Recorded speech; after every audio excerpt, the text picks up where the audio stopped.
For 2, we have how many atoms in the pictured molecule can form hydrogen bonds with water molecules.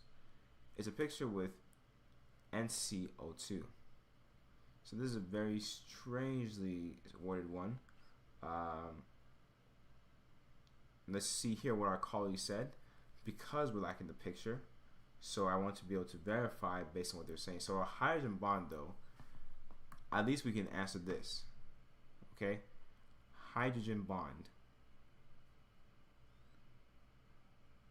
Okay, there's 3 types of hydrogen bonds that we typically deal with, all involving hydrogen. So I'll put that first.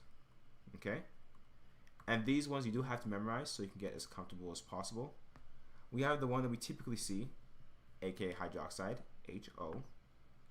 Then we also have one where it's bonded with the strongest electronegative atom, which is fluorine, that's HF. And the last type of hydrogen bond would be HN. Okay?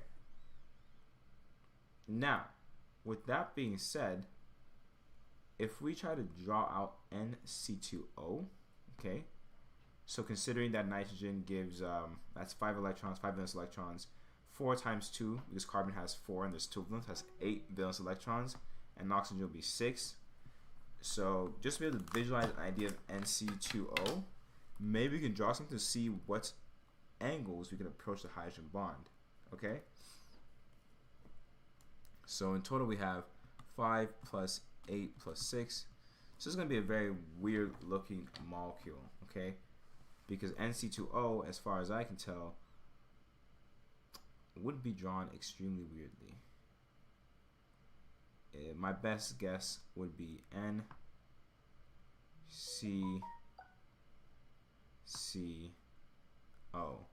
but it still would not be good enough because of the fact that it needs to be NC2O minus, because right now we have to share 19 electrons. Okay, if we had it like this, the issue we're facing is if we did a double bond with oxygen, okay, so nitrogen would be plus charge, but this wouldn't work here. We'd actually have to have one of the C's in the middle. Reason why I say that is because overall we want as much of it to have a, I guess, my concern is the C at the end, because this one is definitely not going to be properly, I guess, bonded. It never really was. Sorry, give me a second.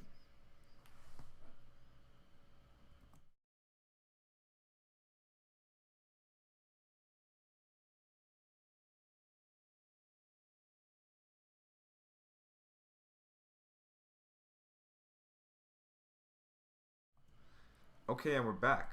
All right, so I do apologize for that. I'm sorry for the lagging. But like I was saying, this molecule overall would be very strange to draw. This is my best guess of what it would look like, something like that, and it'd have to be attached to more and more things. I don't think you can do more than that. I don't know how the star came on, but here we are.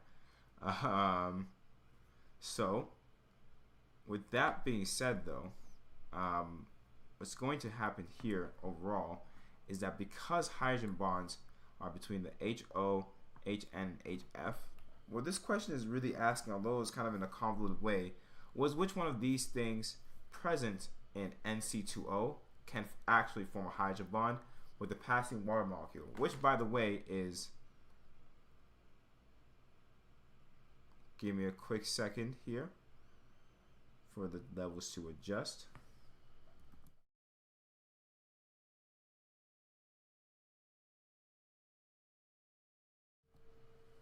I do apologize again. Hopefully it's a lot more clear.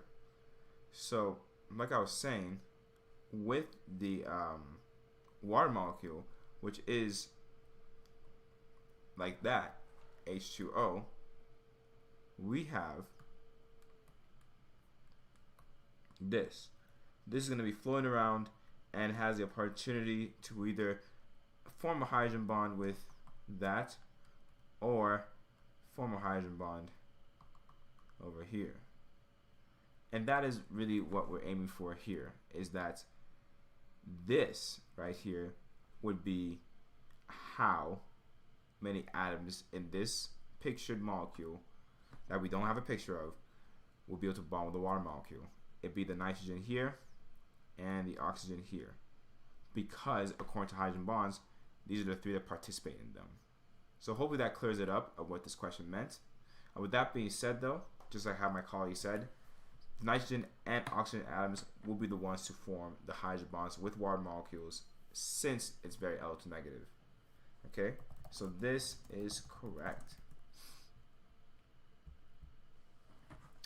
Now with question number 3, okay,